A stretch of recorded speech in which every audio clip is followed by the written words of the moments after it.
हिमालय में घूम रहा था, मैंने नाम बहुत सुना करौली बाबा का, तो मेरे हृदय में बात आती थी, इस बाबा की इतनी चर्चा होती है, लेकिन इस बाबा को मुझे देखने का अवसर नहीं मिला।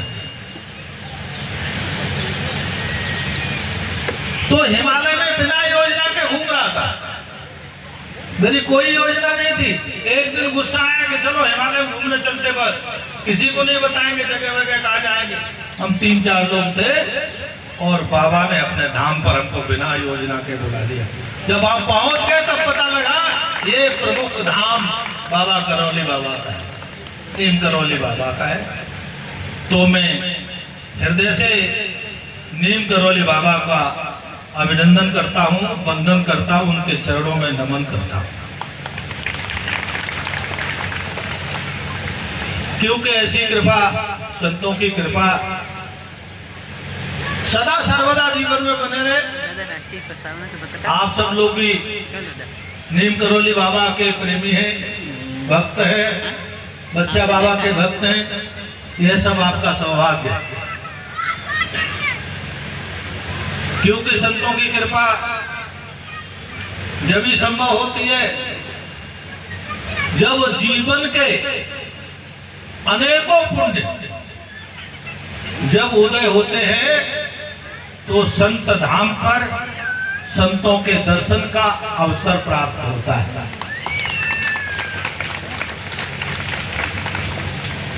हनुमान जी महाराज लंका गया, विभीषण ने हनुमान जी के संत वेश में दर्शन किए, ब्रह्म मुहूर्त में दर्शन हुए, विभीषण आनंद में डूब गया और विभीषण कहता है, अब मोय भा भरोस हनुमंता, बिन हर कृपा मिले नहीं सकता। कहता है मैंने बहुत सुना था, लेकिन भरोसा नहीं होता था कि भगवान जब कृपा करते हैं तो संतों से मिलन होता है, लेकिन अब मेरा भरोसा हो गया। और आगे कहा, वो और बढ़िया बात कह दी उसने, जो रघुवीर अनुग्रह कीना तो तुम मोहि तरस हटे। मैंने बुलाया नहीं था,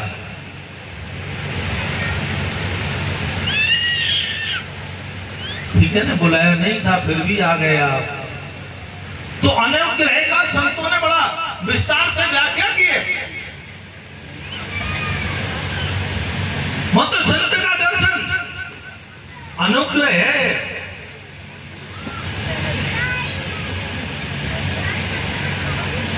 और ज्यादा व्याख्या न करते हुए मैं एक बात कह देता हूं, संतों की सूक्ष्म रूप में।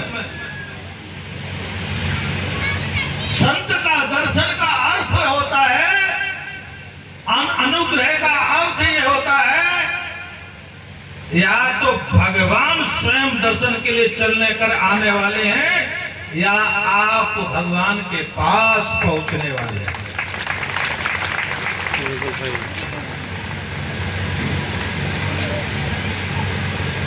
विभीषण जानता है, इसीलिए कहता है, जो रघुवीर अनुग्रह कीना। आप सब बड़भागी हैं, आपके जन्म जन्म के पुण्य उदय हुए हैं। आप कथा श्रवण कर रहे हैं और कथा के साथ साथ संत दर्शन, संत समागम, हरि कथा, तुलसी दुर्लभ। ऐसा दुर्लभ संगम और इस छोटे से गांव में इतना भव्य दिव्य कार्यक्रम, और 23वां शायद है, कितना है 23 का मतलब 23 साल तो हो, 23 साल से निरंतर चलने वाला कार्यक्रम और संतों ने तो यहाँ तक माना है कि एक स्थान पर 12 वर्ष भी अगर निरंतर तो है तीर्थ धाम बन जाता है। वह स्थान पर 12 वर्ष तक भी नियमित होता है। तो फिर अगले 24 में 24 कर लोगे तो 2 धाम के बराबर काम हो जाएगा आपका। भाई संख्या आती नहीं है, 12 दूनी 24 ही होता है, ऐसा ही है।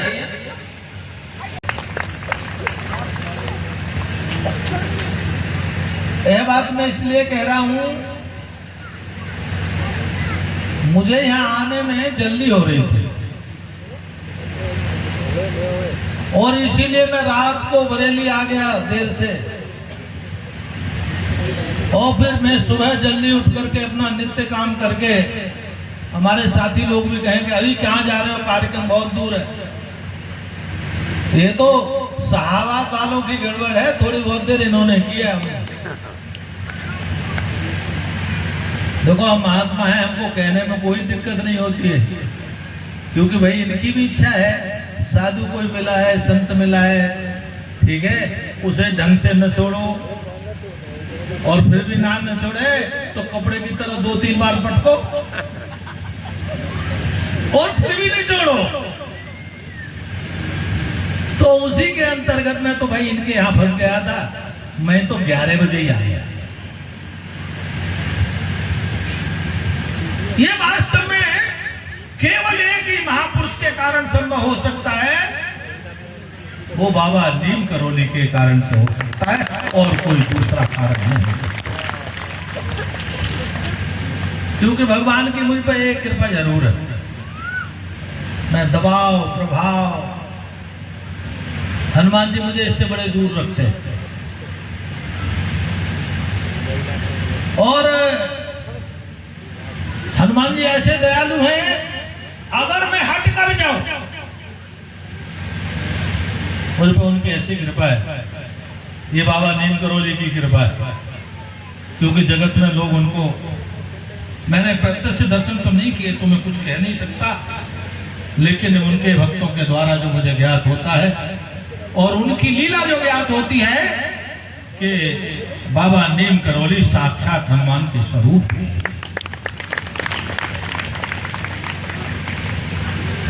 तो असंभव काम हनुमान जी करके दिखाते।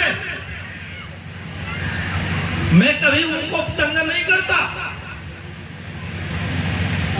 कभी उनसे मांगता नहीं, और दर्शन की भी कोई अभिलाषा नहीं। मेरा उनका झगड़ा रहता है, तुम्हारी घर जो तो दर्शन देना, और भाई मेरी कोई योजना नहीं है यहाँ आने। तो ये तो जाने नीम करौली बाबा कुछ यहाँ पर भी कोई बड़ा चमत्कार होने वाला है, ये बात भी आप निश्चित समझ लो। जो अनायास कार्यक्रम होते हैं उनका यही परिणाम होता है। मैं कोई लखनऊ उनके लिए नहीं गया था, मैं तो अपने प्रवास क्रम में गया था। जब 13-14 तारीख में निर्णय हो गया कि योगी मुख्यमंत्री नहीं बन रहे हैं, तब मैंने बात की नहीं, मेरा कोई योजना नहीं थी। ये बात अलग है कि मेरा उनके गुरुजी से,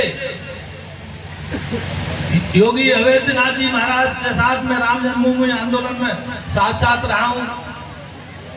85-86 का आंदोलन मैंने स्वयं उसमें हिस्सेदारी ली है पूरी तरह से। वहां तो कोई मतलब नहीं, परिचय तो था मेरा, परिचय आज भी है, वो कोई बात नहीं।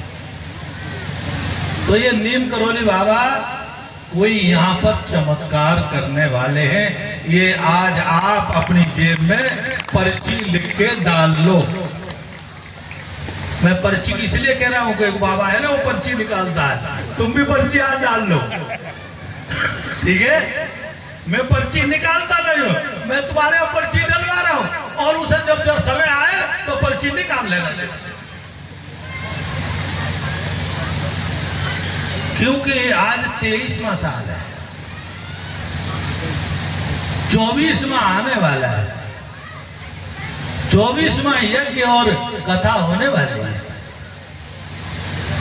तो भैया मैंने पहले ही कहा 12 साल में धाम होता है, और 24 साल पे तो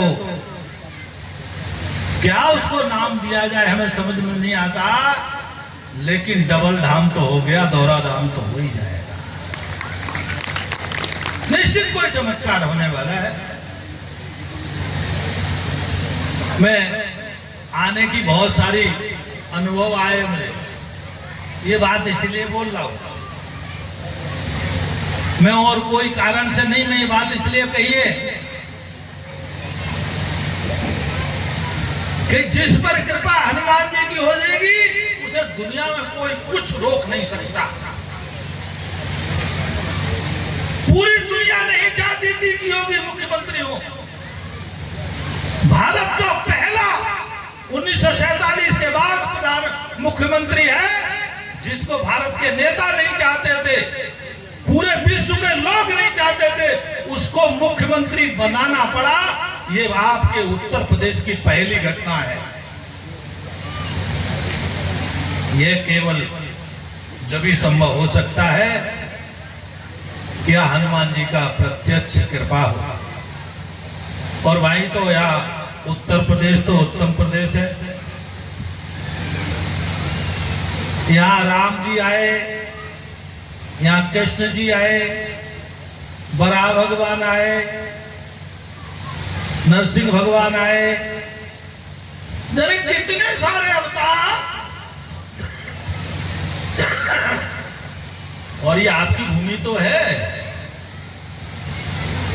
ये भी तो नरसिंह भगवान के अवतार की भूमि है ना, तो कोई तो कारण होगा मेरे आने का। और हमको तो एक दिन ट्रेन में पता लगा यहाँ के लोग हरदोई नहीं बोलते, हरदोई बोलते हैं। ट्रेन में एक हरदोई की बच्ची थी और उसकी माँ बाप सब थे, तो उस बच्ची ने मुझे पता नहीं वो जो काफी मिल गई, बोले मेरी माँ से अगर आप हरदोई कहलवा दो तो महाराज जी मैं 1100 रुपए हारे। मैंने किसी में कौन सी बड़ी बात है, अभी कहलवाता हूं। मैंने उससे कई बार कहलवाया और उन्होंने कहा, उसने कह के ही नहीं दिया, उसने हरदोई बोले, हरदोई नहीं बोले। बोले यहाँ के लोग बोलते नहीं है।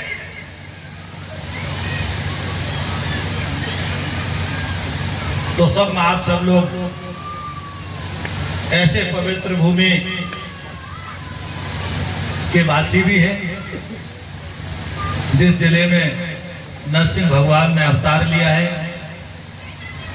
तो इसीलिए भी मैं आपको सबको अभिनंदन करता हूँ, वंदन करता हूँ। और यहाँ से ज्यादा दूर तो जब वहां उन्होंने अवतार लिया है तो कहीं 2-4 जगह और भी लीला कर गए होंगे। ऐसा तो नहीं है को एक ही जगह लीला कुछ न कुछ जरूर करते हैं। तो मेरा आपसे केवल यही कहना है, और आपके बीच में ज्यादा भी रहना ठीक नहीं है। कथा आप श्रवण कर रहे हैं और कथा का महात्मा आप सब जानते ही हैं कि वास्तव में कलयुग में आप सारे अनुष्ठान कर लो, यज्ञ कर लो, अश्वमेध यज्ञ कर लो, हो सकता है उसके पूर्ण सफलता ना मिले, लेकिन श्रीमद् भागवत कथा यज्ञ, राम कथा का यज्ञ होता है तो उसकी सफलता, उसका परिणाम, उसका पुण्य 100% निश्चित होता है। वह भी आप 23 साल से 23 बार सुन चुके, 24 बार और सुननी आप। और हम तो ये कहेंगे 24 के बाद भी लगातार ही चलाते रहो, क्योंकि जिस गांव में, जिस देश में, जिस मोहल्ले में भागवत कथा होती हो, जय जय राम,